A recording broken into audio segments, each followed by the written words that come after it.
મોબાઈલને લેપટોપમાં કનેક્ટ કરીશું અને કનેક્ટ કર્યા પછી વોટ્સઅપમાંથી આપણે પ્રિન્ટ કાઢવાની છે. વોટ્સઅપ ફાઇલ જે પીડીએફ ફાઇલ છે એની પ્રિન્ટ આપણે કેવી રીતે કાઢવાની એ આપણે આ વિડીયોમાં જોઈશું. જેમને વોટ્સઅપમાંથી પ્રિન્ટ કાઢતા ના આવડતું હોય તે આ વિડીયો પૂરો જોજો, એમને જરૂર આવડી જશે. મિત્રો સૌથી પહેલાં આપણે ગૂગલ ક્રોમ ખોલીશું. ગૂગલ ક્રોમમાં જઈને વોટ્સઅપ વેબ આપણે ટાઈપ કરીશું તો પહેલી જે વેબસાઇટ આવે એમાં આપણે જવાનું છે. એમાં સૌપ્રથમ આપણે ક્લિક કરીશું. પછી આ રીતે તમારું પેજ ખુલશે. એમાં પ્રોસેસ થોડી માગશે, રાહ જોવી પડશે. પછી મિત્રો તમારે મોબાઈલ ખોલવાનો છે. એમાં તમારે જે વોટ્સઅપમાં જવાનું છે. વોટ્સઅપમાં જઈને તમારે જે ઉપર 3 ટપકા છે એના ઉપર જઈને પછી તમારે લિંક ડિવાઇસ ઉપર જવાનું છે. લિંક ડિવાઇસ ઉપર તમે ક્લિક કરશો તો આ રીતે સ્કેનર તમારું ખુલશે.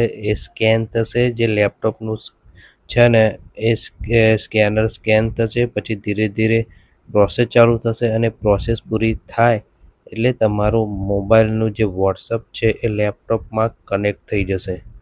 અને કનેક્ટ થશે પછી તમને લેપટોપની સ્ક્રીન ઉપર તમારું વોટ્સઅપ દેખાશે. જો મિત્રો તમને આ રીતે લેપટોપની સ્ક્રીન ઉપર તમારું વોટ્સઅપ આખું દેખાશે.